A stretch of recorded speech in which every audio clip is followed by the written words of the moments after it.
Okay, welcome back to the land of the seven suns in the world of Fishy Plant Man. I really don't know how I want that little intro to go. Uh, but anyway, I thought I would film, I guess, 3 of my headaches. Starting with the breeding cage. Now, the breeding cage is being difficult, and you might wonder why. If you've made them before, why is it being difficult?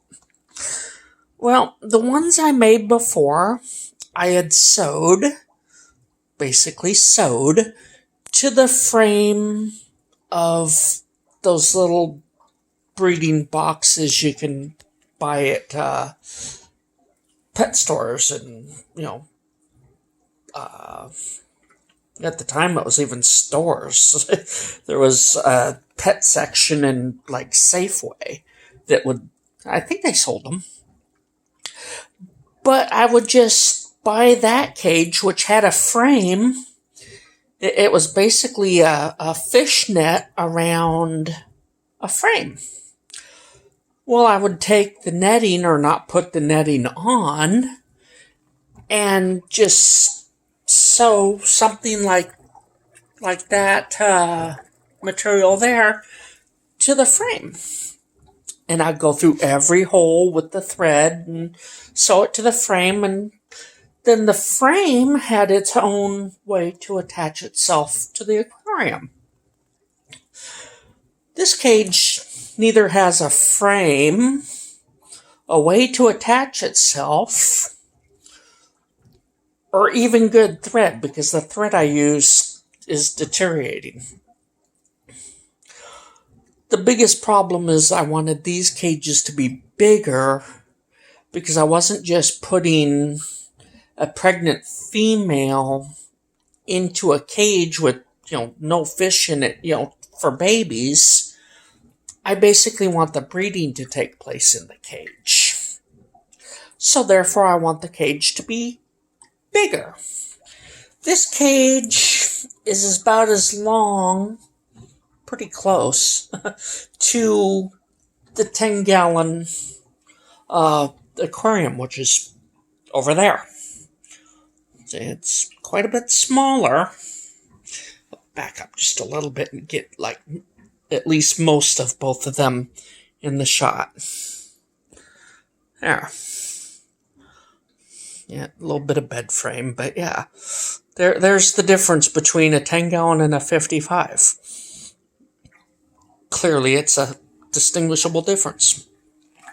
So that's about as long and half as wide as the 10-gallon. So it's not an itty-bitty cage. It's, 4... I would say at least 4 of those little cages that you can buy in the box.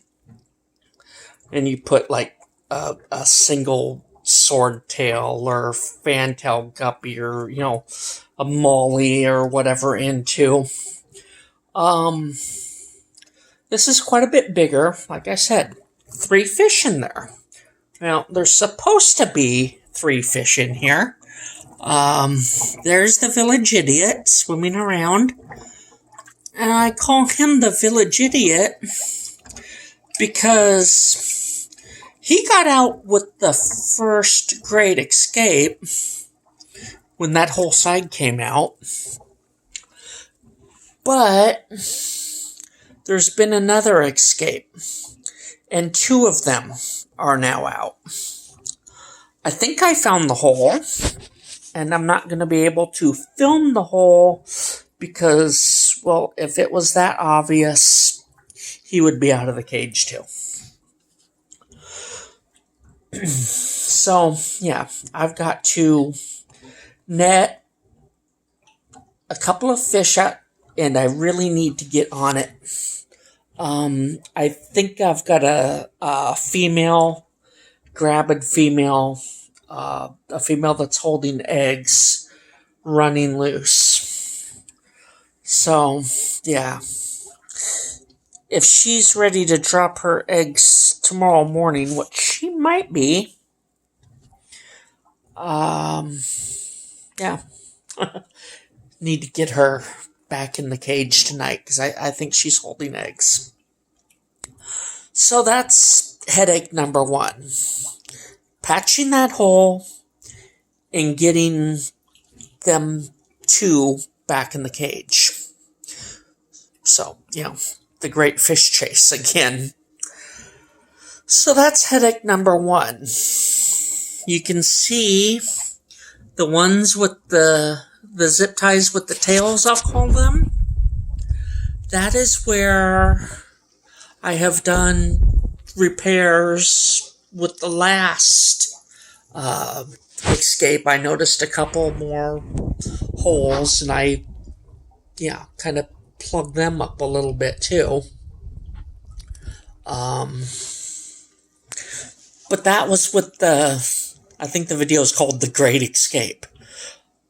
I added those 3 zip ties, and I did a little bit different attachment, basically because that Scotch tape just didn't seem like it was really going to do the job. So I, attached these dowels and got it all situated again. But I need to, fortify it a little more so that they can escape. Which I said, if they escape, I'll just add more zip ties. Well, I'm going to be adding more zip ties for the second time. So, that's that headache. One of the other headaches is with this new plant. I believe that's a Schefflera plant. There's the zip ties. This plant seems to be getting some marks on its leaves. It's like one leaf at a time. And when I notice a spot of marked leaves, I take that leaf off. And these plants, they got a nice aroma. There's my glove for when I'm testing. And other equipment back there. Yeah, sorry.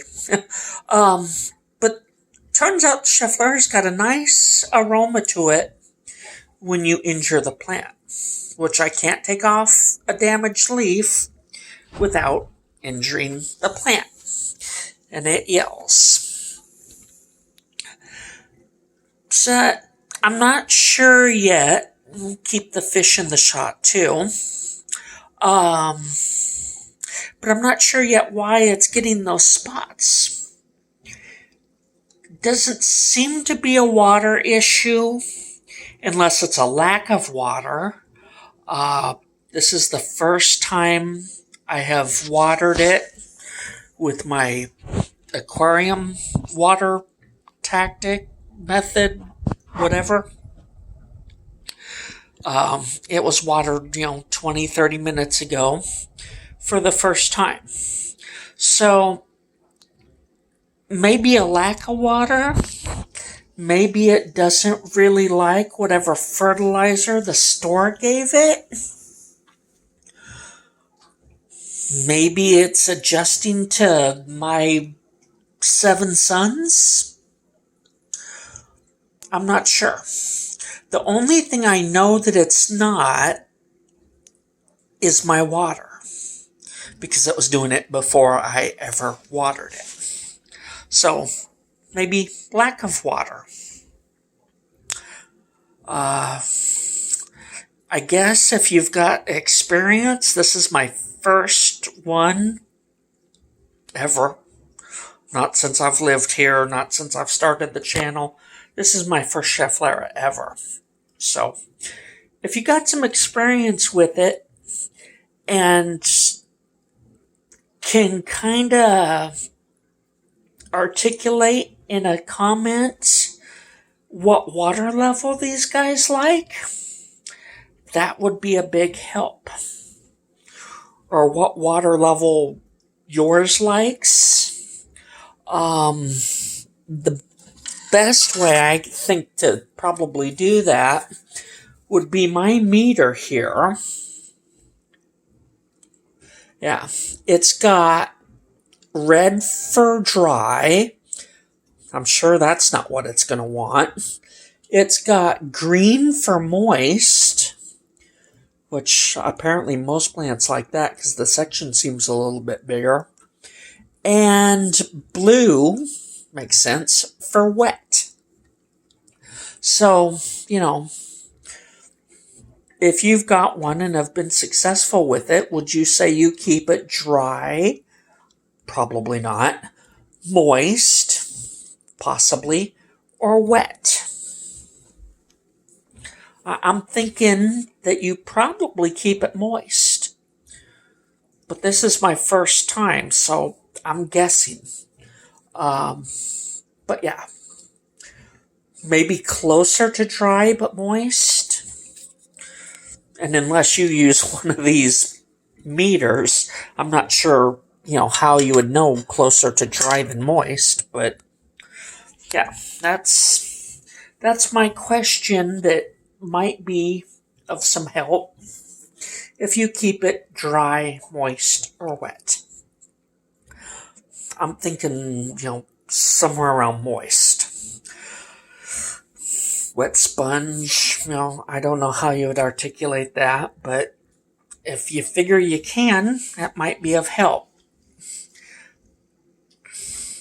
And if it's adjusting to my light, well, yeah, it'll just have to adjust. But that's the question for that. And the last headache, you all know. Yep, that little fowl that I think the channel kind of started with this in an emergency state. A little bit before then, but yeah. It is still being nasty in its own little way. I think that green bit there, yeah, right there, my finger's over it now. That's not lucky bamboo. I think that is yet another keiki because these two keep dehydrating.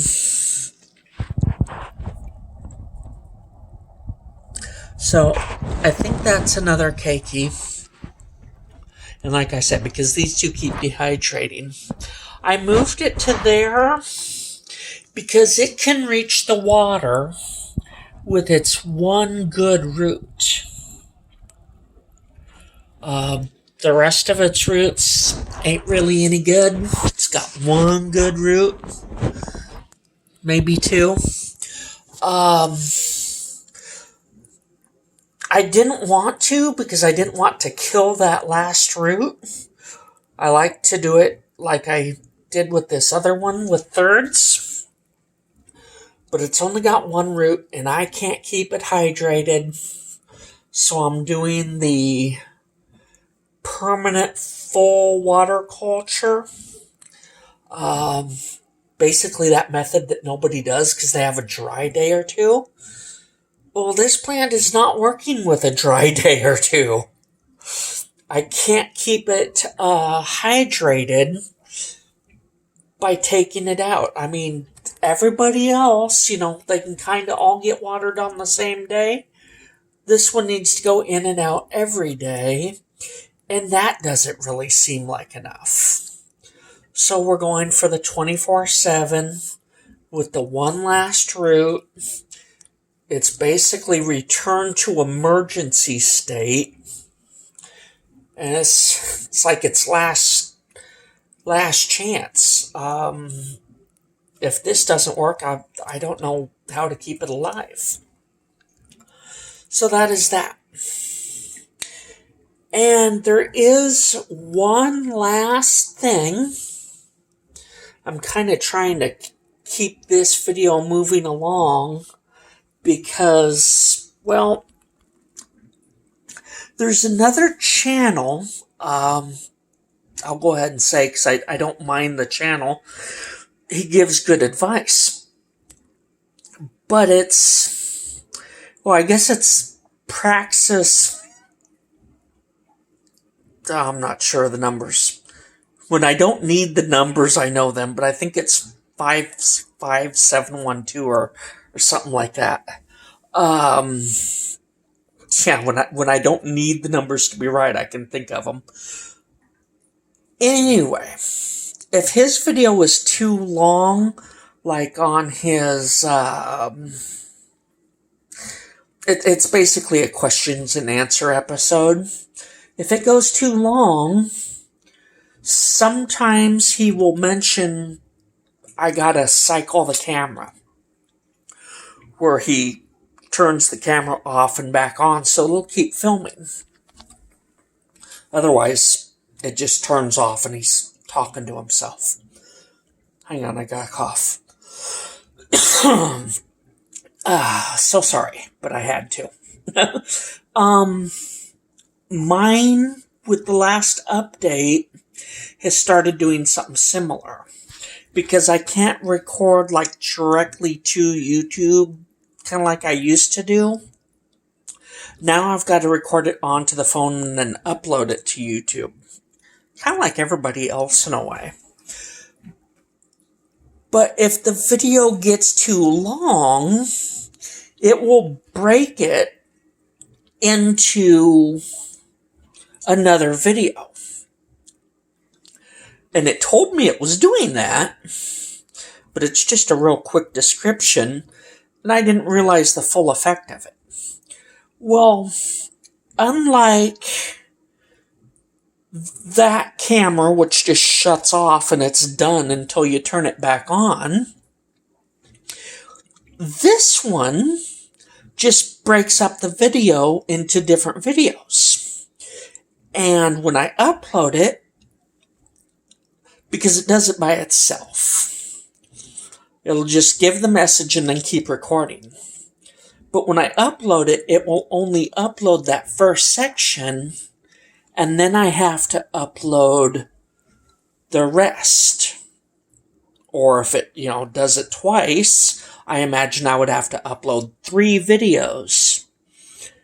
But it seems to record the whole video, but breaks it up. So I need to upload it in sections. So a little bit different, kind of exactly the same but different type scenario. So yeah, I'm trying to get this done in 20 minutes, 25 minutes, because I think it does it at about 30 minutes. Somewhere in there. I have to look at the video where it cut me off, and yeah. So that's why I'm trying to get all of this, because I'm almost done, but I don't want another 2-minute video at the end like I had to do recently. So the last little bit of a headache is I talked about the bubbles. Well, the bubbles are gone now, but that root is not healthy like it kind of appears to be. It is kind of green, but I don't know. I just think it's kind of doomed. Yeah, I don't think we're going to get, another water root out of that like I did the other two. It doesn't have the bubbles anymore. I'm holding it out of the water because it doesn't seem to matter. I think this root is, it is still green technically, but I'm pretty convinced that it's dying. I'll be surprised if it makes it. Okay, back in the water you go, apparently. But what's got me concerned now is the two. There's the water roots. You can see them. They look wonderful as compared to the other one. But they come up, and right about there, they kind of convert over. But it's not the conversion to not being soaking wet that's got me concerned. It's those brown bits. So I'm going to have to watch and observe. Don't drop the phone. What happens here? Are these roots going to eventually die at that point? In which case, these lovely water roots will be done. Yeah, fine-tuning this too. So, this here, like I said, it hasn't been watered since the last watering. All of its leaves look good. Over here, those leaves actually look a little better in person than they do on camera. There's the big one down there. Oh, is that a new leaf starting? Maybe. It's doing okay. Tomorrow, the next day, these guys are probably going to need water again. This one, nope. It hasn't been watered aside from what its roots are doing. But these roots up here, it doesn't go swimming. So these roots don't see water. Yet they look good. That is a healthy looking aerial root. Okay. That's a happy aerial root. And granted, it's quite a bit older. But these aerial roots, and granted they're younger, at least the two with the green tips, compared to the others, yeah, they're shinier and happier. They just look the healthiest. Those are the two healthiest roots I've got, with maybe the exception, aerial roots, water roots. Those are some happy looking water roots. I don't think water roots can really look much better than that. Okay, that's... And like I say, they've done all of that growing in the water.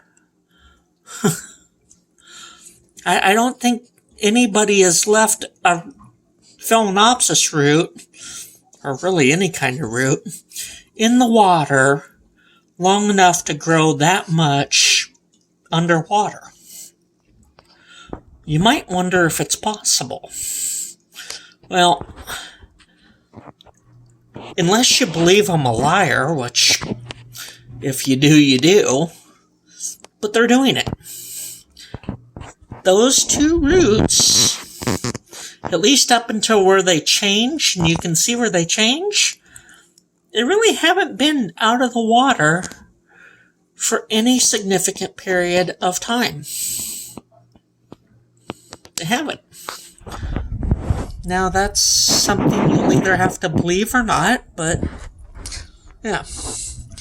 They grew underwater.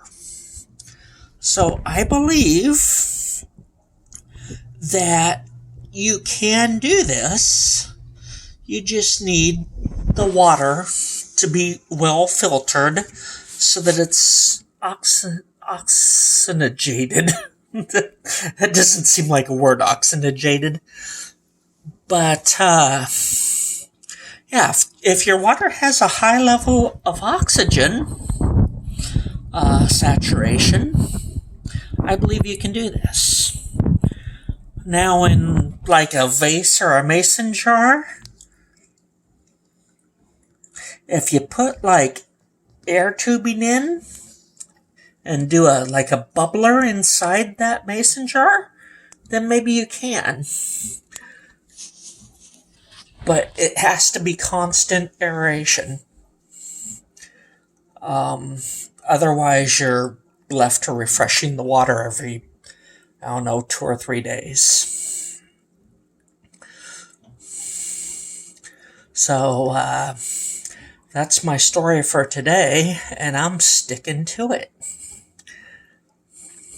Until next time, I will talk to you then.